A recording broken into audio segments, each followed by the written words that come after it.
Number 10. Wolverine loses his skeleton. During 1993's Fatal Attractions crossover event, the X-Men once again had to go up against their old rival, Magneto. The X-Men got the upper hand in this conflict by using the combined psychic powers of Jean Grey and Professor X to cause Magneto to relive all of his worst memories in order to distract him, which is already pretty brutal when you consider that Magneto was a prisoner in German death camps in World War II. Wolverine attacks Magneto and gets a good scratch in, which leads the Master of Magnetism to do one of the most disturbing things imaginable to the fuzzy Canadian. He pulls out Wolverine's metal skeleton, leaving him a twisted heap of adamantium as the X-Men can only look on in horror. It's a brutal moment, but it doesn't really fit the never saw it coming side of this. I mean, he's a guy with metal bones fighting a guy named Magneto. If anything, I'm surprised this doesn't happen more often. Number 9. Sentry vs. Aries. When Norman Osborn set his sights on conquering Asgard, he tricked the god of war Aries into helping him do it. As the battle raged on, Aries discovered that he had been tricked and turned on Osborn, vowing to destroy him. Unfortunately, Norman had the Sentry with him. Worst still, this version of Sentry had given in to the darker urges of his void self. Aries did his best against Sentry, but the fight ended in a truly brutal fashion, with Sentry ripping Aries in half in a shower of gore and entrails. It's a lot, but although you could make the case for it being one of the most graphic Marvel moments, I don't think it checks enough emotional boxes for me to consider it the most brutal by any means. Number 8. Punisher's Steamroller. Frank Castle isn't known for working well with others, but if there's anyone you'd think he'd get along with, it would be Wolverine. They teamed up in Punisher Volume 6, number 17, and it quickly went off the rails, with them being swarmed by a gang of little people who wanted to cut off their legs in order to make them short. In order to get Wolverine into a fit of berserker rage, Frank makes fun of Logan's height, causing Wolverine to go after him. Wolverine calmed down, but Punisher decided that he was slowing him down and blasted Wolvie's legs apart. After taking care of the gang of little people, Frank decides that the best way to keep Wolverine from coming after him is to run him over with a steamroller. Wolverine will obviously heal, so it doesn't have long-term consequences, but it's still a pretty rough move on Frank's part. Number 7. Alpha Flight vs. Michael Pointer. During the events of M-Day, a mutant named Michael Pointer was taken over by an evil being called the Collective, who used him to destroy an Alaskan town. S.H.I.E.L.D. sent in a couple fighter jets to keep an eye on the situation, but they were promptly destroyed and the Collective made his way into Canada. Now, keep in mind, this is a list of brutal moments for me. So imagine my excitement reading an Avengers issue where my favorite superhero team, Alpha Flight, shows up to try and reason with the villain. Now imagine my horror when the S.H.I.E.L.D. agent's command center suddenly loses contact and the next thing I saw was the entire team's twisted and mangled corpses. These guys had their own 130 issue series for years, so it's not like they're just nobodies, and now they were suddenly just dead. Now I get that not many people like the team as much as I do, so for perspective, imagine if your favorite team was the Fantastic Four, and they were horribly mutilated off-panel. Oh, poor Guardian. That's like the 5th time he's died. I think that what makes this such a brutal moment for me, beyond my personal attachment to the characters, is that it is so quick and off-panel, leaving us to imagine what horrible things were done to leave such a terrified-looking gory mess of Canada's super team. Number 6. Rick Jones's fate worse than death. Immortal Hulk is a cosmic horror series with plenty of brutal moments, with characters constantly getting eviscerated and transformed into creatures that are pure nightmare fuel. You could make the case for Banner, Absorbing Man, or any of the Hulks earning this spot, but no one quite got as brutal a fate as Hulk's old friend Rick Jones. When the Shadow Base wanted to go after the Hulk, they combined the deceased Rick's body with that of the Abomination, causing Rick to transform into a bizarre and terrifying creature with two of Rick's faces and hands growing out of his head, which would vomit acid at the Hulk while Rick begged for help. He was eventually removed from this abomination, but a few issues later, he was once again fused with a gamma mutate, this time Del Fry, leaving Rick a twisted co-joined mess with Rick's screaming head being the arm of a glowing green skeleton creature. Number 5. The Heretic. The 2012 volume of Batman Incorporated is full of some just bizarre moments. This is happening at a time when Batman has taken on his newfound son, Damian Wayne, as his Robin. The relationship is strenuous at best. It's bound to happen when the dad is a brooding, unemotionally available masked man who runs around beating up criminals, and the surprise son, who was raised to be one of the deadliest assassins in the world, is dumped on Batman by a woman who had chemically manipulated him into conceiving the kid in the first place, if you know what I mean. While these two were trying to find a balance in their relationship, Talia al Ghul, the aforementioned mother, initiated a plot to take over Gotham alongside her organization and with a massive hulking bodyguard called the Heretic. Spoilers for a story that is about 10 years old, but the Heretic is actually a clone of Damian Wayne himself, and he is terrifying. For starters, he was literally grown inside the belly of a whale, which, what? But in some of his most brutal moments, Heretic ties a group of hostages to a massive boulder and then throws the boulder down a flight of stairs. He quite literally single-handedly takes the life of Knight and fights off members of Batman Incorporated using the hero's body as a weapon. But when he comes face to face with Damian Robin and Nightwing, he takes out Nightwing in one move, and although Robin actually puts up a really good fight, Heretic still runs him through with a massive sword, bringing the end for Batman's son. Number 4. Vampire Batman. When Dracula comes to Gotham, a good vampire grants Batman the vampiric gift in order to take on Dracula himself. And the idea was so awesome that it became a whole brutal trilogy. Starting with Red Rain, then Bloodstorm, and ending in Batman Crimson Mist. All of which put the most obvious hero to become a vampire in one of the best Victorian horror styles and with the most terrifying looks I have ever seen for the Dark Knight. In the first novel, Red Rain, the hero wipes out the vampires and Dracula, although he is transformed into a vampire himself at the end, which means we get to see Batman take on crime using the powers of a vampire in the next novel, Bloodstorm. He does his bestest to resist the darker aspects of being a vampire, but that all goes south when Batman lashes out and drains the Joker's blood after the Joker ended the life of Catwoman. Batman has Alfred and Gordon stake him through the heart, putting Batman into a catatonic state, a state that he is then revived from in Batman Crimson Mist, when criminals took over Gotham in his absence. This time around, the Vampire Knight is almost completely animalistic now thanks to his isolation. A bloodthirsty vampire Batman quickly wipes out most of his enemies in brutal form, drinking their blood in the process until he is finally put to rest by Alfred, Gordon, Two-Face, and Killer Croc, who all go with him to the grave. Number 3. Arkham Asylum. One of the great things about Batman compared to any other hero is the way his comics can lean really heavily on the darker aspects of human beings, and because of that they can also get away with much more expressionistic art that can be really gorgeous while also being completely terrifying. As example, let's talk about Arkham Asylum. The gritty gothic artwork, which looks like it came straight out of my nightmares, meshes with the extremely dark, disturbing, supernatural themes of the story to take what is essentially just Batman going to work to secure Arkham Asylum into a brutal, mind-twisting funhouse ride. It's terrifying. Batman takes on some of his most well-known foes, but the fights aren't the compelling part. It's the sheer freakiness of it all. The real brutality of this story comes in its horror and the dark past of Arkham Asylum itself, which is slowly drip-fed to us as we make our way through the pages and pages of the most terrifying Joker I have ever seen. And at number 2,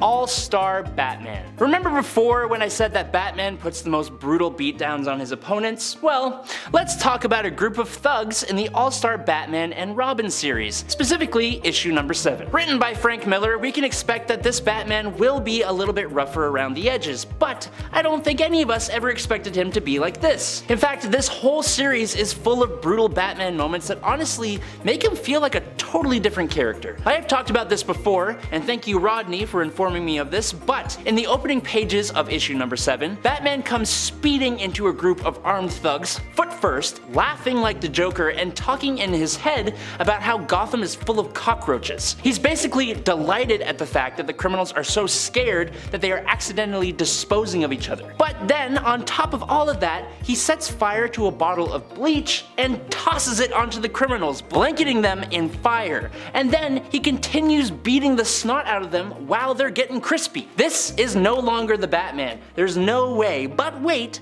there's more. Because Black Canary then pops up out of nowhere and these two superheroes just start making out and getting busy while the thugs are barbecuing in the background. It's messed up. And finally, in at number 1, his parents. Everyone and their moms knew this was going to be on the list. It's the whole reason Batman is Batman. The tragic passing of Thomas and Martha Wayne at the hands of Joe Chill remains the defining moment in Batman's life. It's brought up so often that you think it's basically his whole personality, and in a way, it actually kinda is. The loss of his parents has informed almost everything he has done going forward, from his decision to even become Batman, to the fact that he has such weird father-child relationships with his wards. He has paid multiple visits to Joe Chill to try and teach the man the error of his ways, and to show him what he created. He's almost constantly reminded of their loss, if not by villains who know the truth, then by his own Bat family. Bruce Wayne may have grown up to become one of the greatest detectives and superheroes in the world, but he will pretty much always just be the scared little boy in an alleyway mourning the loss of his parents.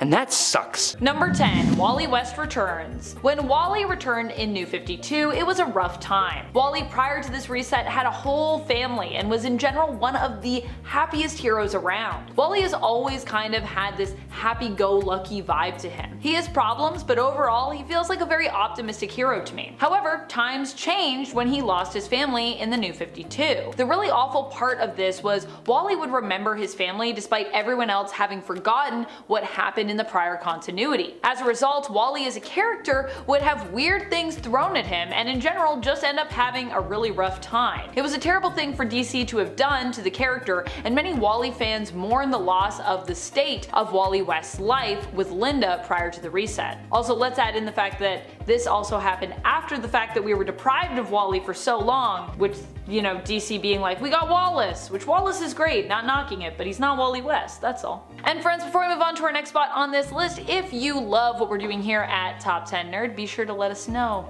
that you love us by clicking that like. Just one click, it's all it takes. Number 9, Injustice Aftermath. I saw someone on part 1 to this list mention in the comments that they personally were not a fan of Injustice and actually really did not enjoy it. But that's not actually what we're focusing on in this point. Although, I just wanted to acknowledge that, you know, there are people out there that don't like it at all. Although I'm sure some were not fans of the Injustice universe and story, most people in general did like it. But I think what many of us can agree on is that we don't like what it did to the Superman status quo. Injustice made a very evil version of Superman popular, as in this universe, Superman ends up becoming the villain, a superhero who, after losing pretty much everything, decides to control the world and forcefully shape it by ruling it, in essence becoming an all-powerful fascist dictator. What this did to the Superman landscape afterwards was basically create a wave of evil Superman, with everyone wanting to, in essence, capitalize on the success of Injustice by creating their own version of an evil Superman. Number 8,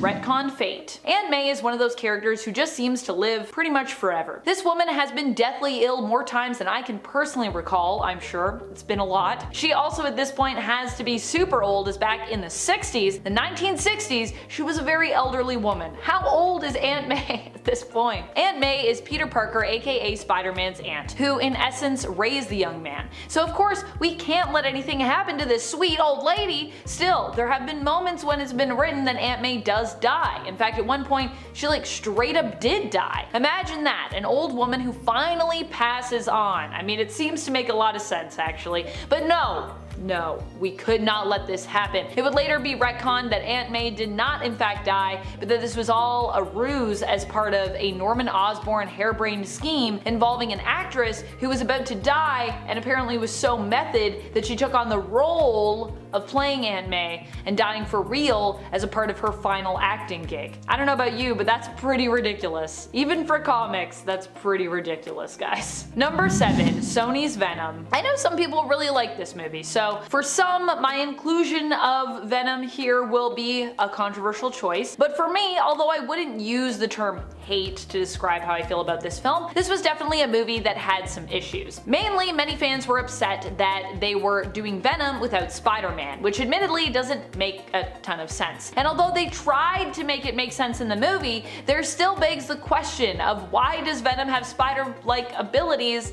in this universe if there's no Spider-Man? I guess just because the symbiote's an alien? I don't know. Doesn't really make a lot of sense. I agree. Number 6. Damian Wayne's fate. While there are many fans of Damian Wayne out there who over time came to love the character as Grant Morrison built him up, they were likewise disappointed when Morrison decided to then kill Damian. A lot of people were simply not fans of this because they felt that Grant Morrison simply didn't want to share the character they had created. Damian initially was stubborn and annoying, the son of Batman that Bruce had never really known that he'd had with Talia al Ghul. Having been raised mainly by Talia and trained by her and the League of Assassins up until the point that Bruce first met him, and then basically being left on Bruce's doorstep by his mother, Damian of course had a major attitude problem to start and believed that he was basically above almost anything Batman or the other former Robins wanted to teach him. Over time though, he came to respect the rest of the Bat family and was even beginning to really fit in when he died. He wouldn't stay dead for long, but the idea of losing him still did not sit well with fans, especially after we were made to love him, you know? Number 5. Abandoned at the altar. The wedding of Batman and Catwoman was a big frickin' deal. It was teased at and built up for a long time. Fans were genuinely excited to see it happen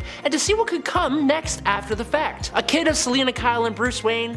What would that be like? We've seen futures where they end up together, but sadly, the wedding that was so coveted never came to be. Batman issue 50 came and went, and following suit, so did Catwoman. Came and went from Bruce's life, literally leaving the groom at the altar. Not like permanently leaving his life, but kind of. Batman was marrying Catwoman so he could literally be happy, and after some convincing words from criminals like the Joker and her friend Holly, Catwoman believed that if Bruce Wayne was happy, then Batman couldn't be Batman, which, 1, that's depressing as hell, but 2, both the Joker and Holly, alongside Riddler, Gotham Girl, Flashpoint, Thomas Wayne, Batman, and other villains, were working for Bane, who was manipulating events in order to break Batman emotionally and give rise to the City of Bane event. Well, it certainly sent Batman down a path of absolute despair. He became much more drastic with his fighting of criminals, particularly an innocent Mr. Freeze, and he even donned a less advanced version of his batsuit so that he would take more of a beating. Like, come on! The guy's been through enough. Number 4. The non-canonical made canon. One of the weirdest things with DC is how sometimes they just completely leave their stories open to be in canon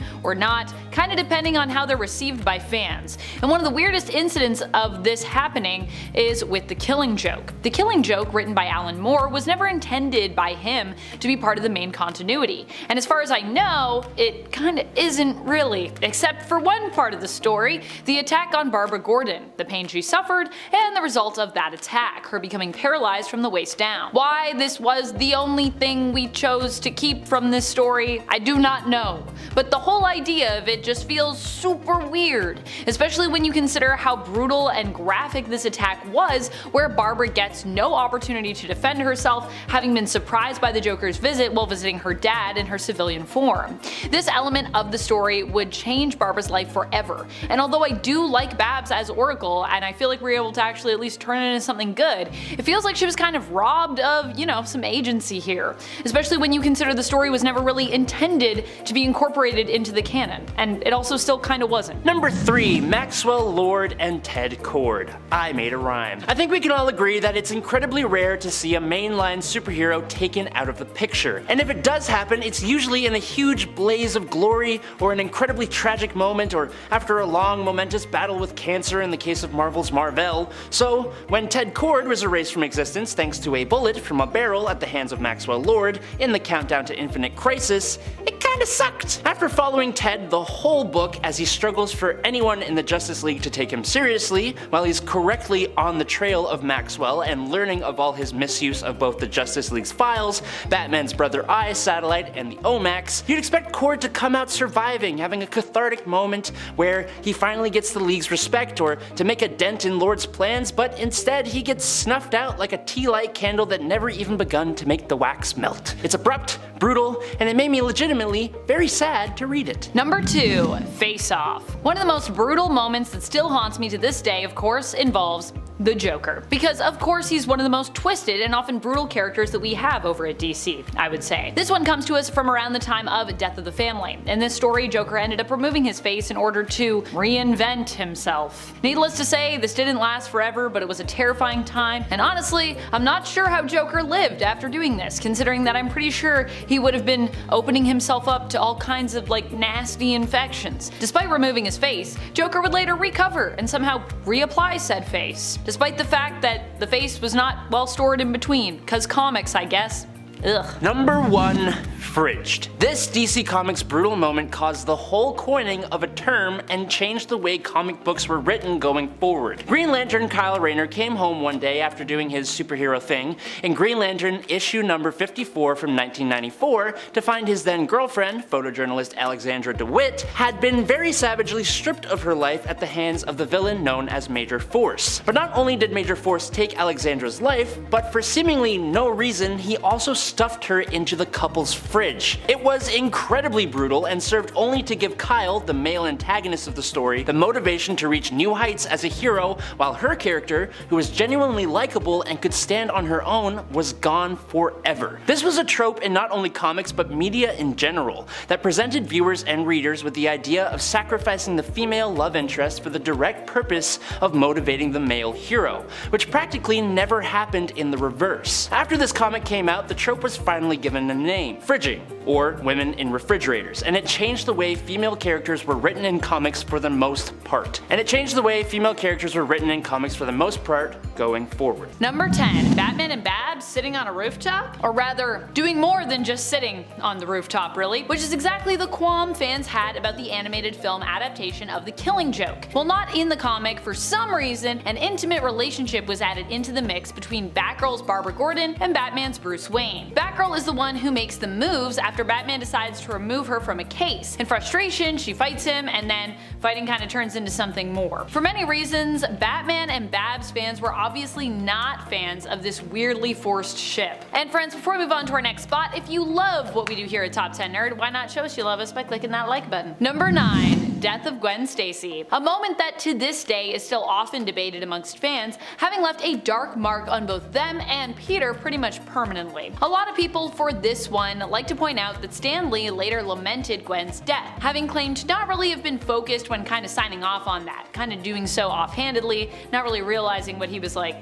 checking off before it went through. For many, they believe that Gwen was the one that Peter was meant to end up with, not with MJ, and that she simply suits him better. So the loss of her character was not only a tragedy for Spider-Man, but also all the fans that shipped the two of them together. Rest in peace, Gwen. Of course, I'm very much pro Mary Jane and Peter, so I'm not mourning it too much, but Gwen was a cool character. That's okay, we have alternate reality Gwens, so yay. Number 8. New 52. This is kind of a big one, because New 52 included pretty much everything in the DC universe, but this was a continuity reset that left a lot of people divided, especially when it came to superheroes and how they were changed by this new continuity. Some were completely rebooted while others had their backstories modified somewhat, but many storylines were disrupted by the change, while some weirdly kind of just continued on. So this was a very confusing time. Mostly, the main complaint was that it was a confusing time and many of the changes divided fans, with some absolutely loving them and others absolutely hating them. Number 7. Sins Past. Sins Past has to be one of the most ick storyline moments in existence. It was a story that made canon an affair that supposedly happened between Gwen Stacy and Norman Osborn. Of course, this affair would later be thankfully re-retconned out of existence, but this story still gave us some of the worst moments that exist in relation to the relationship between Gwen and Peter. Gwen apparently slept with Norman and conceived twins. The twins were born in secret in Paris, and their existence was kept a secret from Peter for many years. Norman in fact made the kids believe that they were Spider-Man's children and that Spider-Man was actually to blame for the death of Gwen, which may or may not actually be true. But I think the worst part of all from this story is when Peter finds out this dark truth about Gwen and her children. His reaction involves lamenting the fact that he wasn't Gwen's first. Peter, please.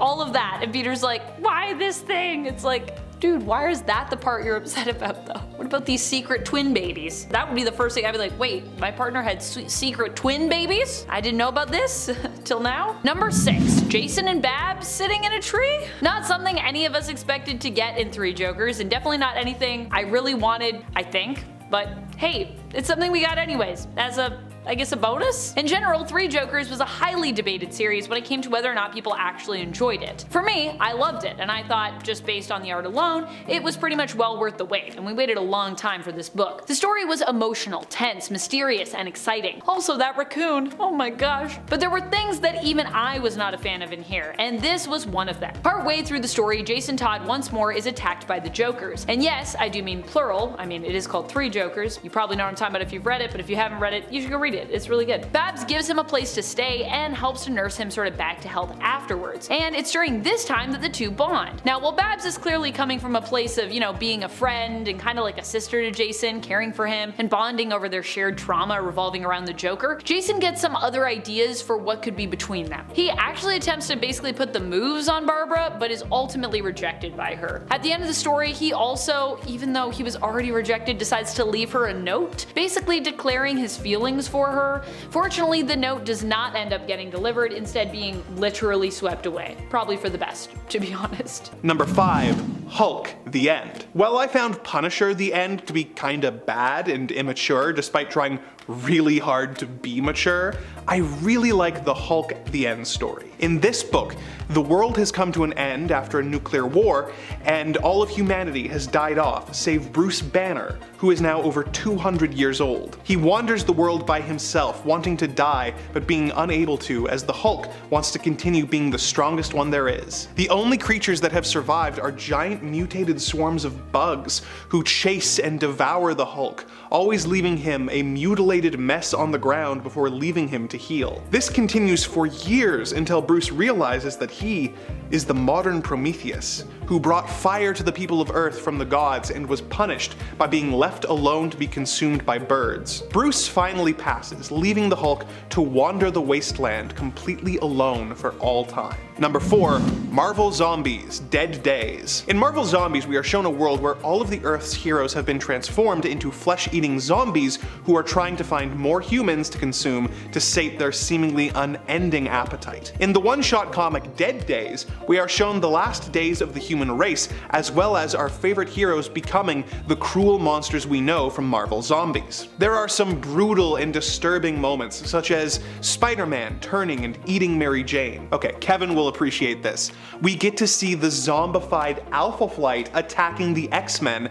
after having ate Professor X before they are graphically dispatched by Magneto. We also get to see She-Hulk eating Val and Franklin Richards before having her head blown off by Sue Storm. Every page is more disturbing than the last, but I think the worst part is when Reed Richards decides that zombies are actually the next step in evolution and infects the other Fantastic Four members and then allows them to feed on him and turn him as he smiles. Number 3, Civil War. For anyone only familiar with the movie adaptation of Marvel's Civil War, the reasons behind the Superhero Registration Act are a bit different, and much more awful. The story begins with the superhero team The New Warriors about to raid a home in Stamford, Connecticut, where a group of supervillains are hiding out. The New Warriors were filming a reality show and were being extremely careless when they attacked the villains. The resulting fight led to the villain Nitro and Namorita fighting in front of a school full of children. Nitro then exploded,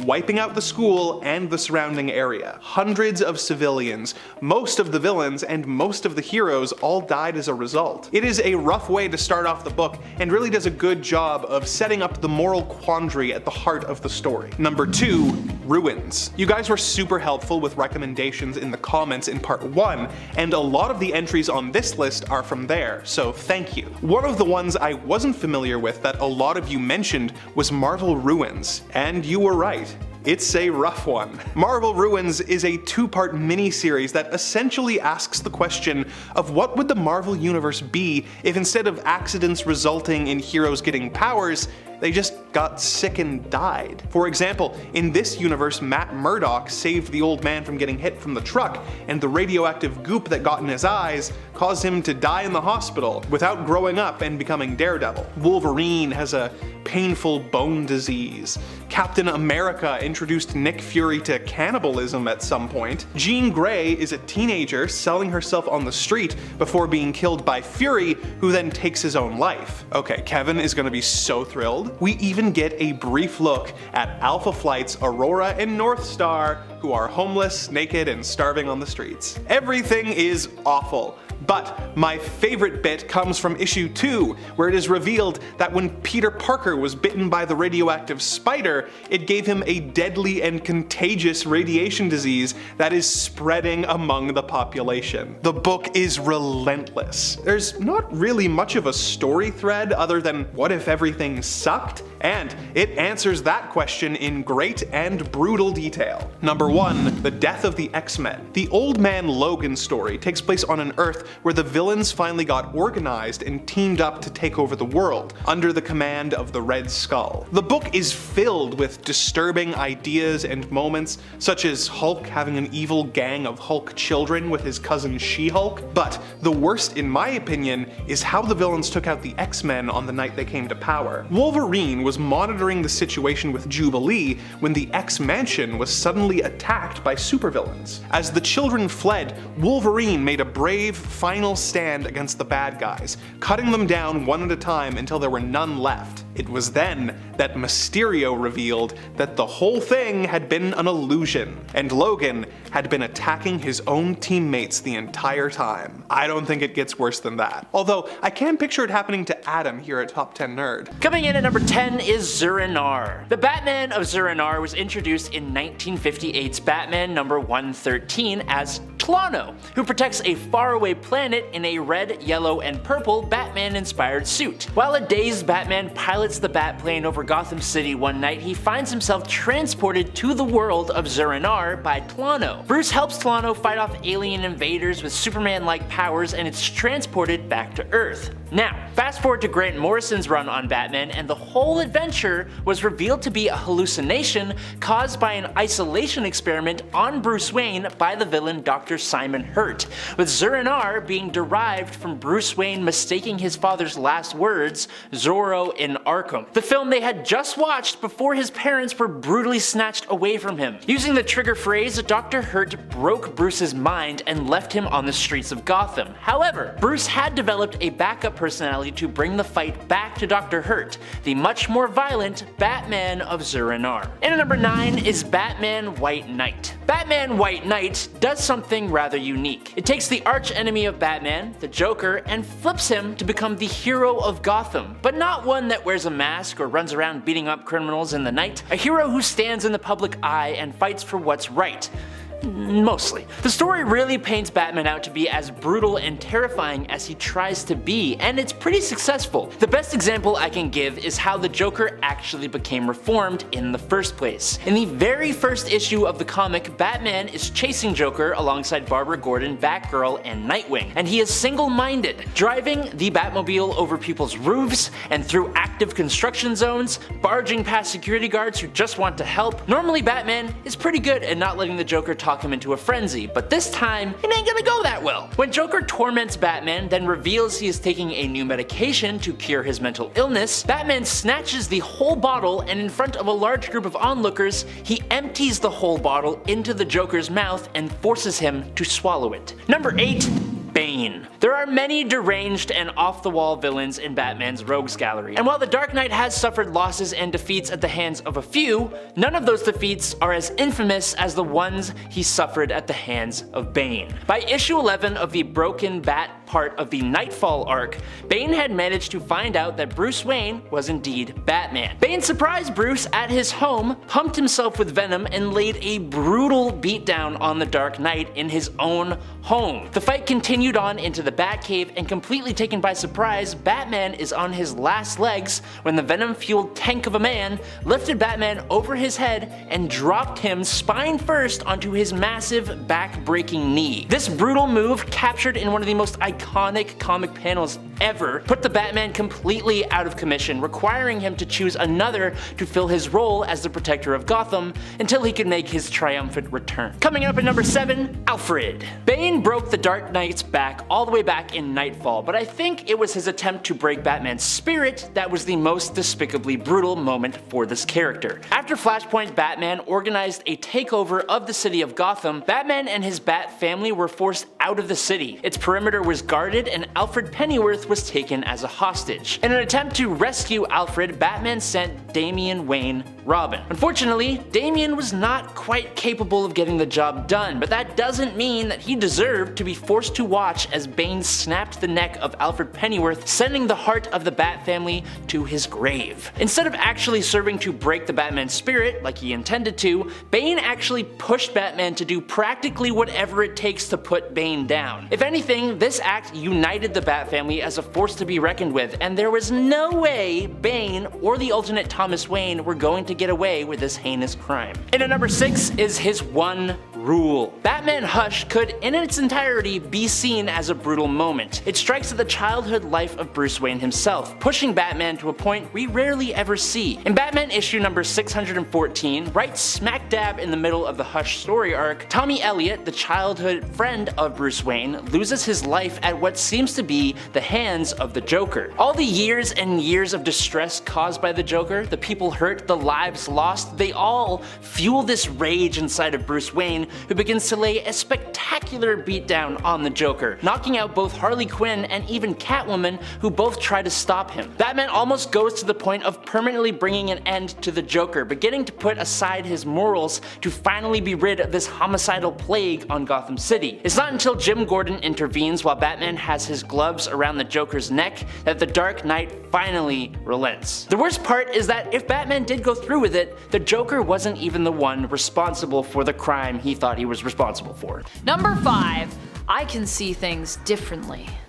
Well, we may now know that the Hulk is immortal, as was confirmed in Immortal Hulk. Before we knew that, Bruce was confirmed as being killed and dead. Also, it has been said before that although Hulk is immortal, Bruce Banner isn't. This all went down during Civil War II. What a strange event in and of itself.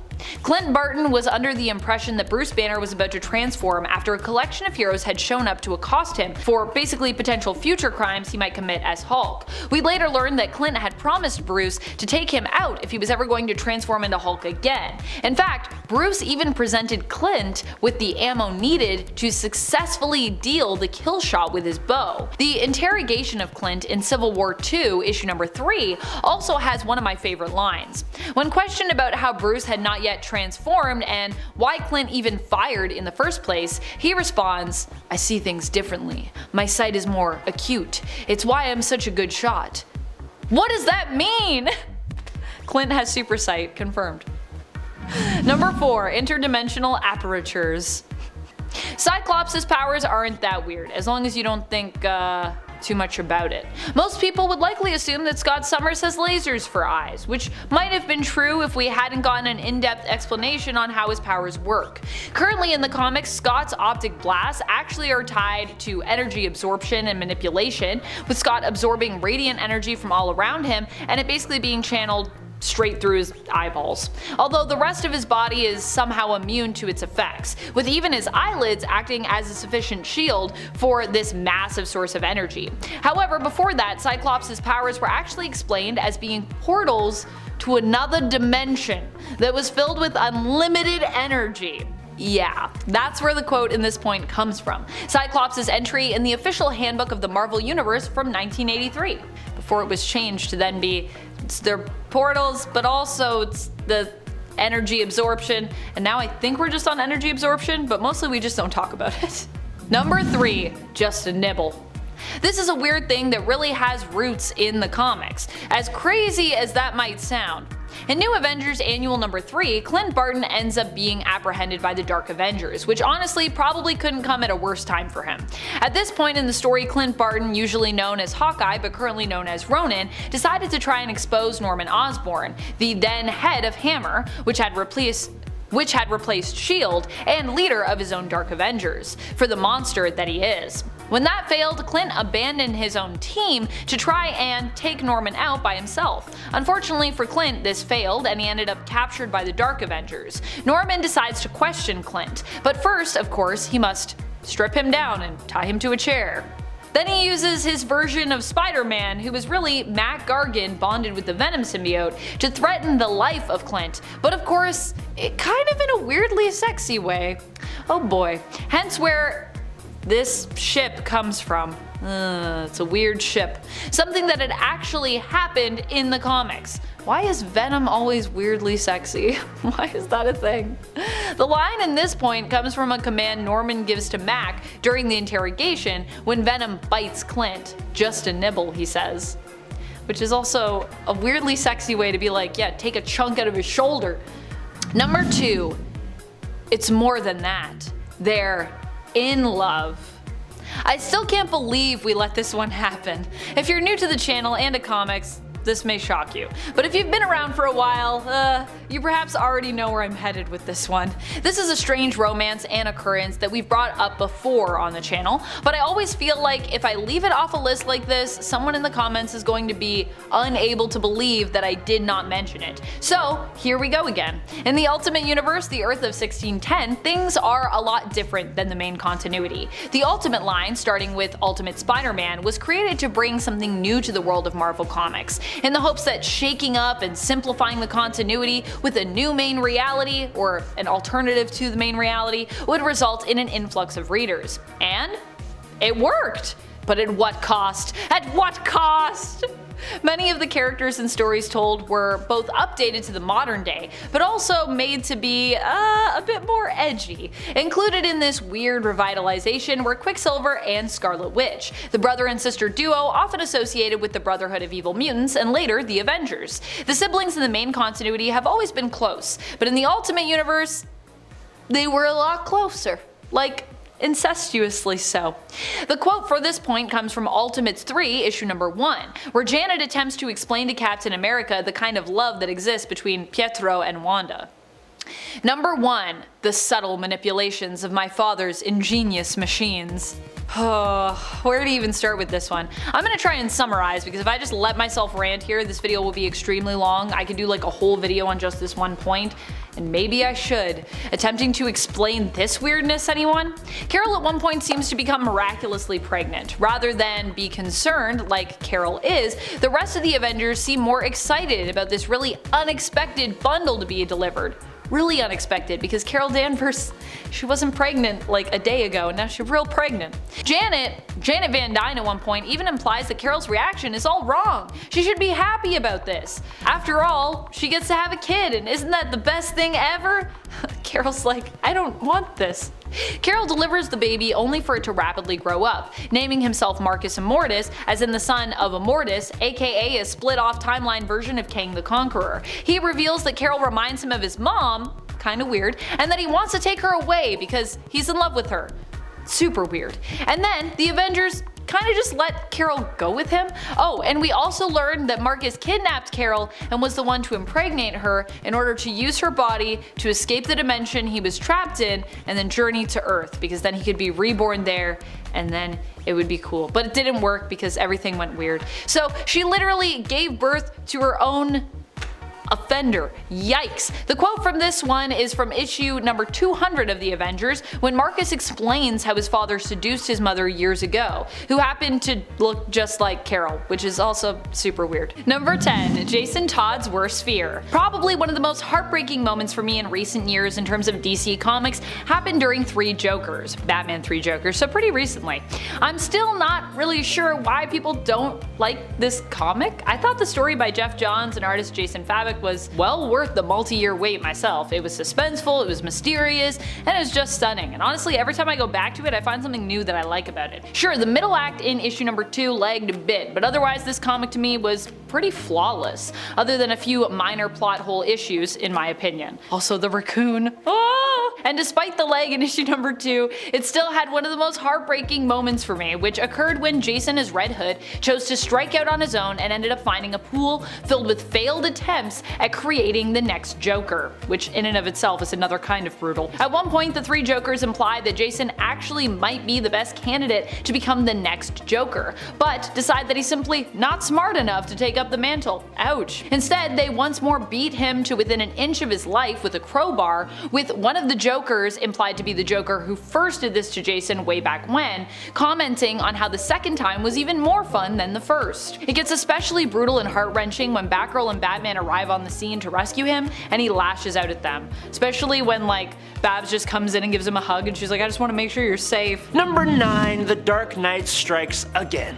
Batman: The Dark Knight Returns came to us originally as a way to give Batman, Bruce Wayne, a fitting end, and it's easily one of the greatest Batman stories out there, with Frank Miller art that was actually understandable and a great tale that wrapped up the character of Batman in a lovely little bow. But then, Frank Miller went and created 2 sequels, and the first of which is basically a fever dream of insanity, overly objectified blocky cartoon women, and just odd visuals, while also taking the character of Superman and completely misunderstanding and disrespecting him. But I think the most egregious moment came when Supes and the 3rd member of the Trinity, Wonder Woman, decided they were going to hook up right after Batman beat the absolute snot out of the Man of Steel. Wonder Woman comes in to find Superman completely beaten and bloody and ranting about how it's all over, and then, after punching him for being weak, I guess, they immediately start making out. Then they fly up into the stratosphere and begin going at it midair, and then slamming into the ground, causing volcanic eruptions, massive earthquakes, and tsunamis, hurricane-level winds, all for Wonder Woman to say he moved the earth for her.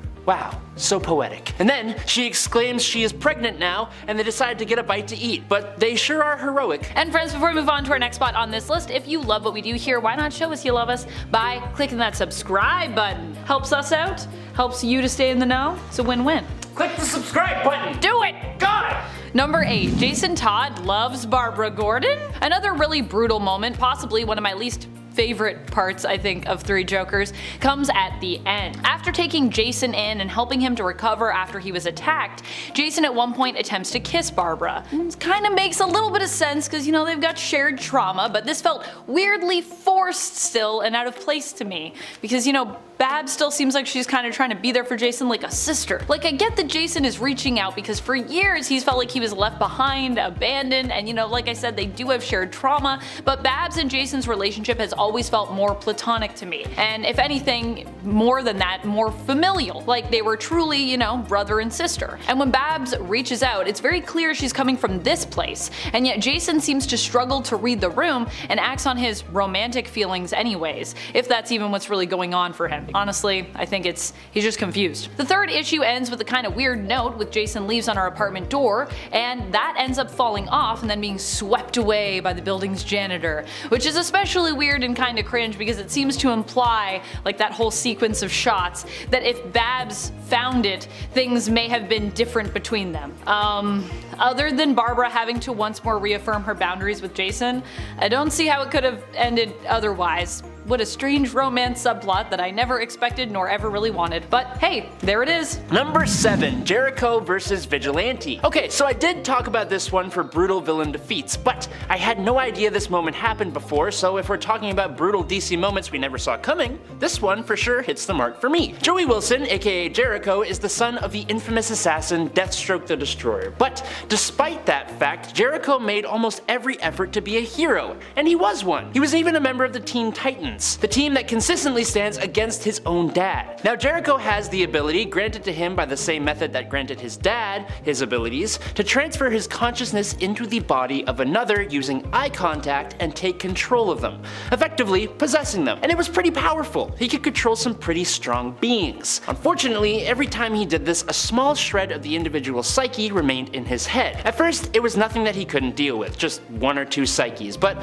over time, possessing multiple people, he He had so many psyches floating through his head that it drove him insane. Now the rogue anti-hero known as Vigilante took on the responsibility of stopping Jericho. And where Vigilante originally planned to just go the quick route and completely end Jericho, Jericho's sister stood firm that her brother was a good person at heart and should not lose his life. Vigilante heard her out and decided to not deal with this threat in a lethal way. Instead, after Jericho was captured and in the back of a police vehicle, Vigilante paid the guy a visit and just completely took Jericho's eyes from his head. It eliminated the threat of Jericho's powers, sure, but I can probably think of a dozen different ways that this course of action could have been averted. Number 6. Joker's payback. Seriously? The Joker? I mean, what is wrong with this guy? Another horrible moment that haunts me. In fact, this whole story haunts me, not just this one moment, which comes from Brian Azzarello's The Joker. This story follows Johnny Frost, who was tasked with going to pick up the Joker after he's been released from prison. Finally out of the clink, Joker returns to check up on some old friends and old businesses.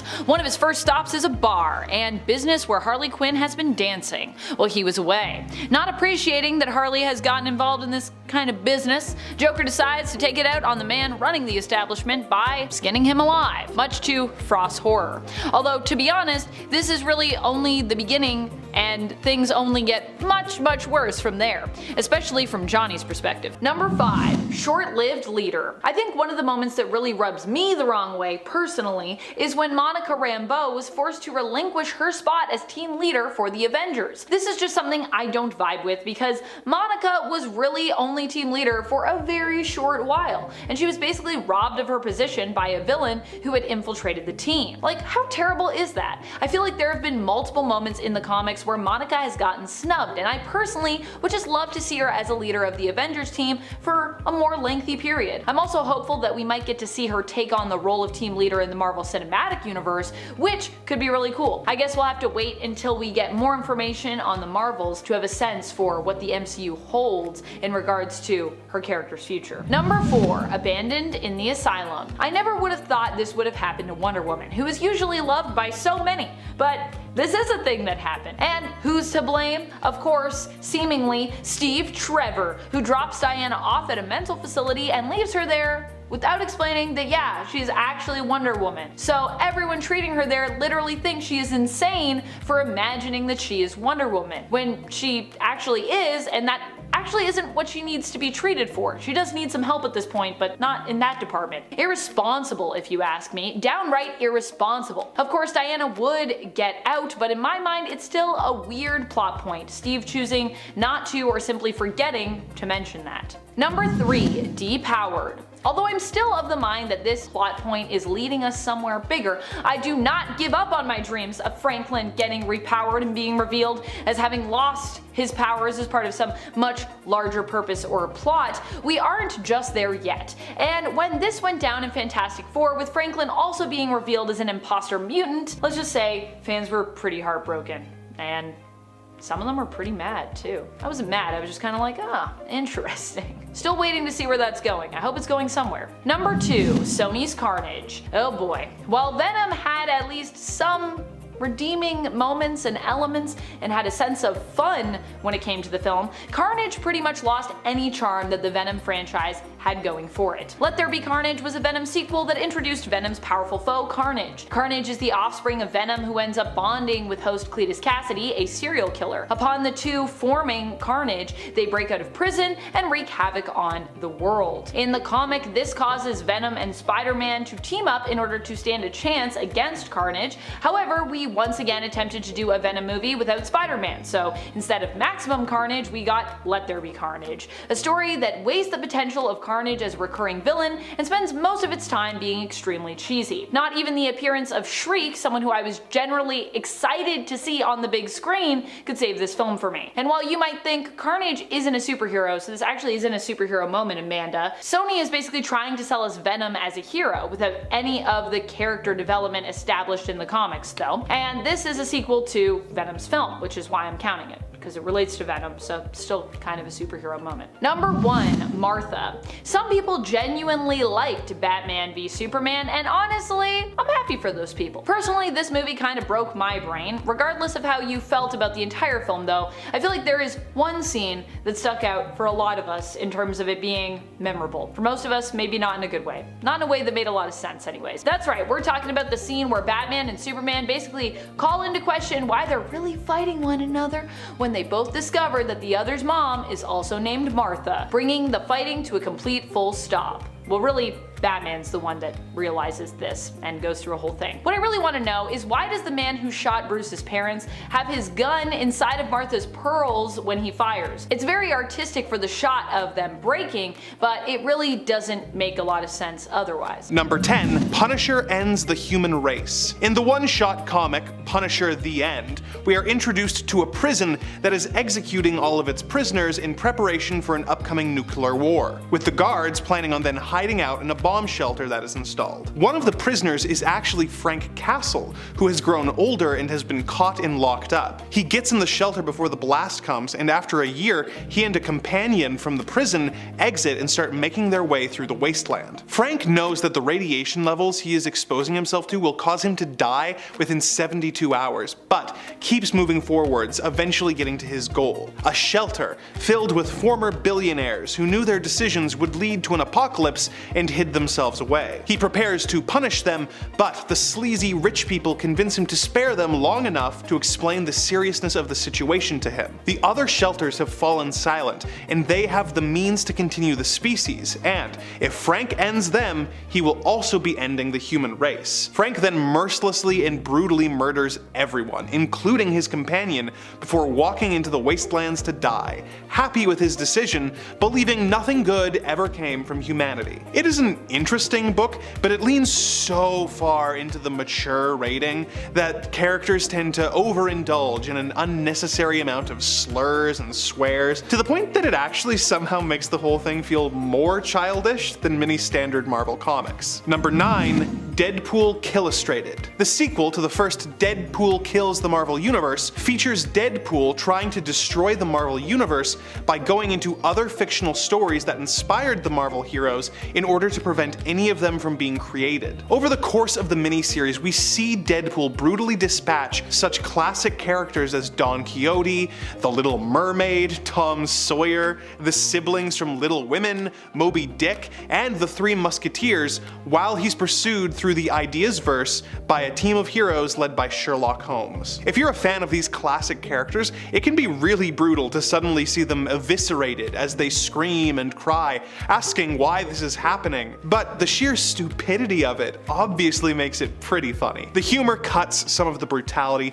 making this rank pretty low on the list. Number 8, Scramble gets free. This next entry is dedicated to one of our commenters, Kevin Hawkins, who has asked that I keep teaching him about Canada's super team, Alpha Flight, so that he can continue to learn about more obscure superheroes in order to help him expand his rather narrow tastes. Sure thing, Kevin, I'll keep the Alpha info coming. The original Alpha Flight series had its fair share of brutal moments, but one that has always stuck in my mind is from issue 30, when Heather accidentally releases Madison Jeffries' evil brother, Lionel, otherwise known as Scramble. Scramble has the mutant power to rearrange organic matter. He originally used this power as an army medic in the Vietnam War, but the trauma of the war drove him insane and he was locked away in a hospital. Once he got free, he used his powers to turn the other patients into deformed and grotesque mounds of mutated flesh that then attacked the heroes. Every design in this issue is wonderfully brutal and disgusting,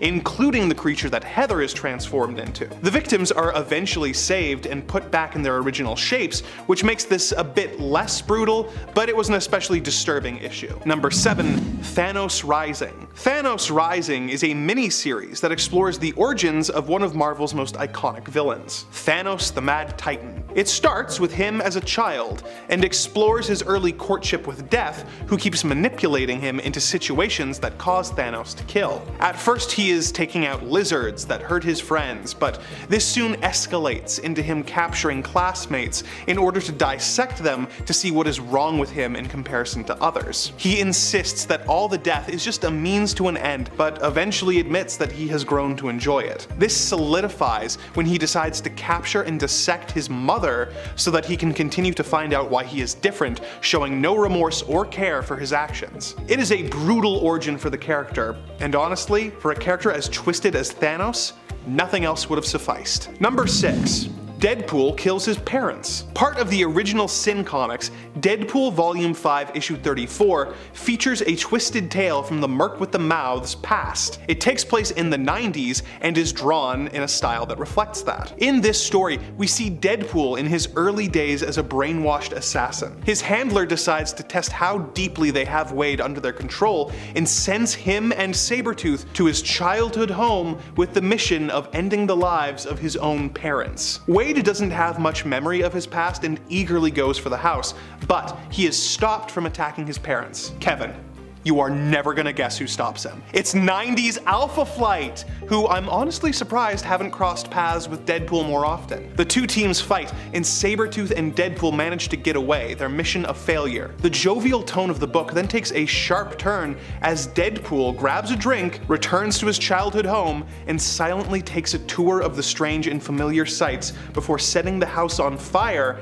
and getting into the car with Sabretooth without a word. The fact that the book is so lighthearted before this moment makes the final blow so much more brutal. Number 5. Ultimatum. While many of us love the Ultimate Universe and what it did for comics, there are still quite a few of us who groaned at Ultimatum. In fact, I think pretty much it was a collective comic book groan. Ultimatum is a story that basically incorporates everyone within the Ultimate Universe, affecting almost every series and character in some way. The event happened as a result of Magneto attacking humanity, with various natural disasters taking place around the world, all at once as a result of Magneto flipping the poles. Yeah. The main thing it was criticized for was all the death that happened here, but not so much that it happened per se, but that much of it happened off panel to many characters who fans knew and loved. So you would just like be reading your comic and they'd be like, oh look, that person's gone now, they died. It's like, what do you mean they died? I didn't see that. You're just saying they just died and it's just like, oh, skipping that part. Number 4, Superman Blue. So many fans were left scratching their head after this change was made to Superman in the 90s. The 90s was an interesting time for comics. We saw a lot of good stuff and a lot of, well, not so good stuff. For many, Superman Blue was part of the latter category. Superman Blue was a reinvention of the character that had energy-based powers. He also came with a completely new look and new version of his classic S symbol, with it resembling, somewhat of like a lightning bolt, because, energy powers. It looked pretty crackly. His cape was gone and so were his underwear. I mean, that is the underwear that he traditionally are used to seeing him wear over his tights. I'm not saying he was going commando in his suit. I don't know about that part. The look, however, only lasted until 1998. Superman Red was introduced as another version of Superman, with it being revealed that the two had basically split in twain. Shortly after though, they rejoined to give us back the traditional version of Clark we'd all come to know and love over the years and that everyone pretty much missed the entire time he was gone. Supposedly in honor of his 60th anniversary though, not because Superman Blue was terrible. Superman Blue, I think for many fans, was just not a thing they were into. Number 3, Miss Marvel's Big Terrible Send-Off. Oh boy, this was one that left a lot of Carol fans questioning what the heck just happened. In the fateful Avengers issue number 200, Carol, after becoming suddenly, mysteriously, and rapidly pregnant, gives birth. Her child grows quickly as well, and we learn that this child was actually a being known as Marcus Immortus, son of Immortus and alternate timeline Kang, who used Carol's body to basically travel to the world of Earth so that he might escape the dimension he was trapped in. So yeah, he's kind of his own father. It's very confusing. While there are a million red flags here, no one seems to really raise an eyebrow until the end of this story, with her fellow Avengers reassuring Carol that she should be happy about this random and mysteriously sudden child she's about to have. It's only when the child grows up and things start getting catastrophic as a result of his presence that the Avengers seem to think something here is wrong. You think something's wrong? Something's been wrong the whole time, guys. And even then, when Carol, seemingly still influenced by this man who she just gave birth to, decides, against all odds, that maybe she actually loves him and will return to his home dimension with him so he won't feel alone. Everyone is weirdly cool with this and it's like, alright Carol, you found true love, girl, you go for it. It's like, wait, what? Giving us maybe one of the most messed up stories Marvel has ever given us. so I don't even know. Definitely not thanks for that. That's a weird, awful story. Number 2, Dick Grayson's fate. In Justice Gods Among Us, there was a lot we loved, but also a lot that we hated. Namely, what happened to Dick Grayson. If you're not familiar, let me tell you a story. Dick Grayson and Damian Wayne go to contain some criminals that broke out at Arkham Asylum. But of course, Damian, as Robin now, starts to take it too far because he's Damian, so that's what he does sometimes. At this point, Dick has graduated from being Robin and he is now Nightwing in this continuity. He tells Damian that his behavior is in essence un-Robinly, and Damian decides to rebel against him, throwing in a Scream-a-Stick at Nightwing. The stick strikes Nightwing's temple, causing him to become dizzy and woozy, and ultimately lose his footing, falling backwards onto a rock, which breaks his neck. That's right, Nightwing, aka Dick Grayson, a fan favorite among the DC universe, is defeated by a rock. I don't think I need to say anything else about that. I think that pretty much sums it up. Pretty terrible. Number 1, One More Day. Maybe one of the most disliked Spider-Man stories ever among fans, definitely one of the most triggering for many of us, is One More Day. One More Day is a story arc where Spider-Man's Peter Parker and Mary Jane ended up deciding to relinquish their marriage in a bargain with Mephisto. Why Mephisto wanted their marriage and why they would choose to sacrifice it to save the very, very elderly Aunt May, who, let's be honest, has lived so long and cheated us so many times that I'm beginning to think she herself is immortal Aunt May, remained somewhat of a mystery to fans, which was a big part of why this story was so infuriating. Sure, we love Aunt May, but as I said, she has lived a long and full life, and honestly, I don't think she'd want Peter and MJ to give up their marriage for the rest of their days just to save her. We know now that Mephisto likely wanted the marriage of Peter and MJ because he sought to prevent the birth of their child, who might be the key to his own more permanent, I guess, defeat and demise, even though I don't even think you can really defeat Mephisto permanently. Although this has only ever really even been hinted at still. And at the time, we didn't have this information at all. So it all felt very convenient and strange and didn't make a lot of sense. Namely, it seemed like this was more something being done to undo the marriage of Peter and MJ, simply so Peter could relive some of his bachelor days, narratively speaking. It felt like very much like a choice that we made just for continuity's sake as opposed to like for an actual narrative purpose. Granted, this also served the purpose of reinstating Peter's secret identity, which was probably the one actual useful thing we got out of it, because that was also part of the deal. Number 10, Professor Xavier is a jerk.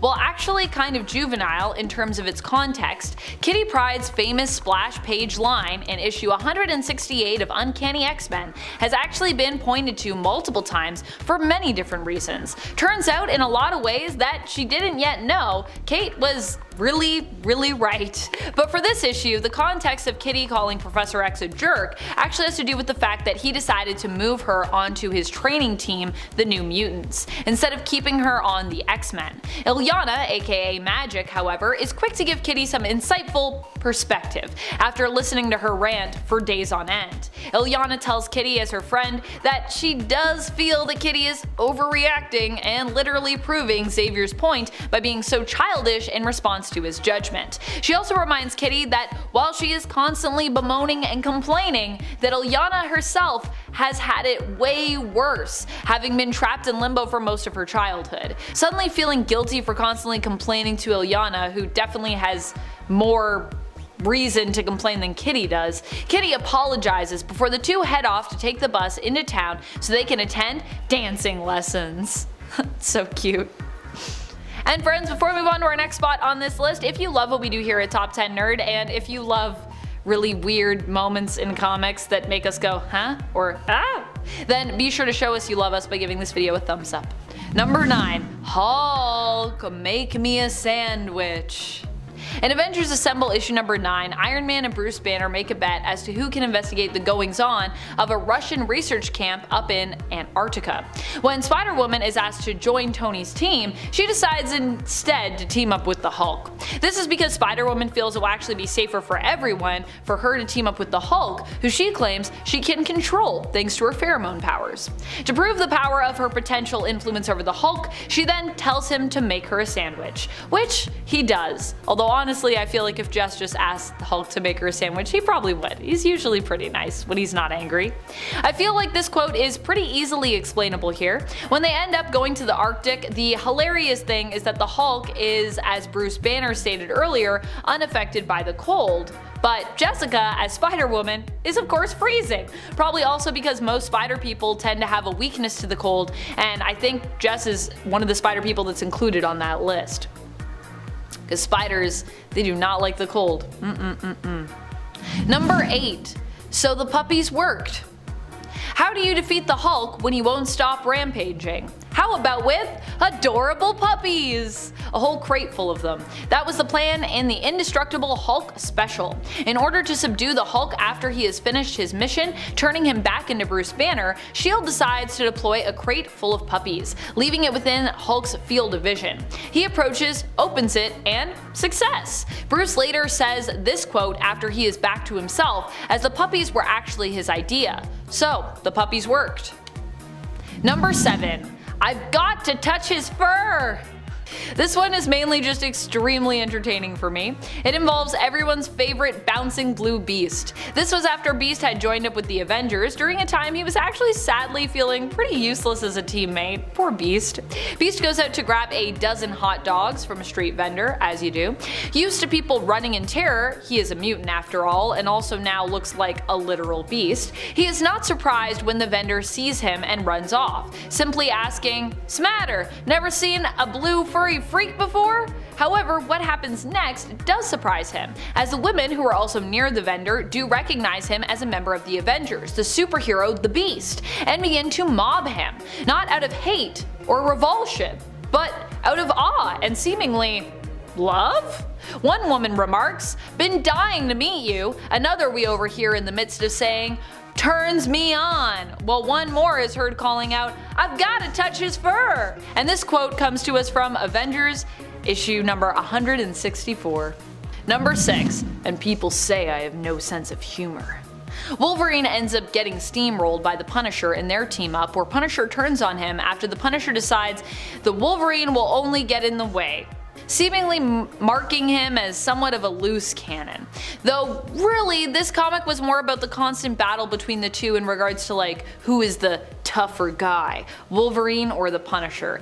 And Wolverine honestly would attempt to get back at the Punisher in one of the worst and weirdest ways later, but that's a story for another point and maybe another list. Punisher turns on Wolverine and not only steamrolls him, but also shoots him a bunch prior to that and leaves him to have his legs sawed off. Though obviously with Wolverine, that's not an easy feat thanks to his adamantium skeleton. This quote in the point comes from Frank in the aforementioned issue, which is issue number 17 of the early 2000s Punisher series, and is something he thinks after he has steamrolled Wolverine, calling him Pine Martin before leaving him there, in reference to one of Canada's most ferocious but also cutest mammals. And smallest, I believe. And people say I have no sense of humor. I would still say that, because I feel like that joke's a little weak, Frank, but I'm not gonna say that to Frank's face, but you know, I'm thinking it. Number 5. Carnage USA. One of Spider-Man's most brutal and sadistic villains is Carnage. He is a serial murderer named Cletus Cassidy, who bonded with a symbiote and became an even more dangerous and twisted villain. He has had a lot of brutal moments over the years, such as his actions in Maximum Carnage and Deadpool vs. Carnage, but my preference is for the miniseries Carnage USA. In this story, Carnage goes to a small town and sneaks into a meatpacking plant in order to eat an entire herd of cattle so that he can get strong enough to take over the town. He sends the symbiote in through the water pipes and takes over men, women, and children, forcing them to attack each other and holding a few of them hostage for and amusement. There are some brutal Cletus moments, such as sending a woman out to collect her husband's head in order to secure the safety of her children, but my favorite and most twisted is when he gathers all of the survivors in a church, hands out a bunch of pliers, and demands they pull out their own teeth in exchange for his mercy. Number 4. Deadpool kills the Marvel Universe again. In Deadpool Kills the Marvel Universe, Deadpool became aware of his status as a fictional character and lost lost his mind, going on a brutal kill streak that resulted in all the Marvel heroes and villains getting dispatched in cruel and unusual ways. A few years later, in the sequel, we got to see a Deadpool from another world do the same thing. On this Earth, Deadpool is put under mind control by the villains of the Marvel Universe and tricked into going after his friends. What makes it even more disturbing than the first for me was the fact that while he's attacking the heroes, he is living a fantasy in his head that makes him think that he is going on lighthearted adventures with his friends. This is especially true of his encounter with Spider-Man while bonded with the Venom symbiote. In his mind, Deadpool and Spidey are entered into a pie-eating contest against the Blob in order to win money for charity. In reality, he's actually feasting on Spider-Man's brains. It's more brutal due to the lack of agency he's given in his story and the devastating consequences that it holds. Number 3, the Ultimatum wave. The Marvel Ultimate Universe was a wild ride. It gave us Miles Morales as well as the romance between Scarlet Witch and Quicksilver, so it makes sense that they would also give us some of the most bizarre and extreme Marvel stories. In Ultimatum,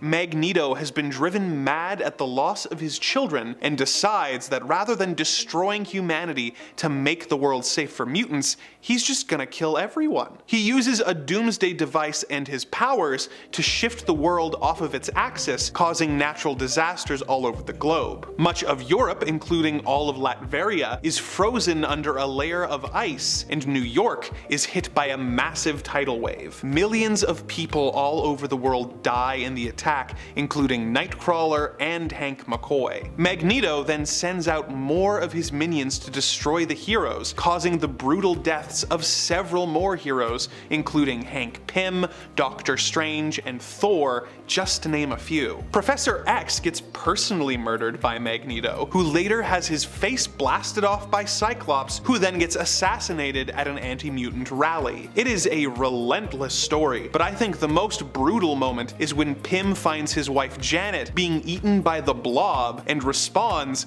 by entering his giant form, picking up the Blob, and biting his head off. Number 2, Marvel Zombies. Marvel Zombies is pretty self-explanatory. It takes place on an alternate Earth where the heroes of the Marvel Universe have been infected with a zombie virus. They retain much of their intelligence and personality, but they are so consumed with hunger that they are willing to go to any lengths to get to their next meal. There is something so brutal about watching all of your favorite heroes hunt down Magneto and brutally and graphically eat him in the opening pages, and it only gets more disturbing from there. I'd say that the most brutal moment in this story is the revelation that Hank Pym has been keeping T'Challa sedated but alive in a lab, and he has been removing his limbs one by one to eat. It's a brutal and disgusting story that you can't help but have fun reading. Number 1, Spider-Man's take on September 11th. There are way more gory and graphic Marvel moments on this list, but the fact that this comic features the real-life tragedy of September 11th, 2001 makes it hard to justify putting it lower on the list. Like, I can't sit here and say that a fictional tidal wave was worse than this.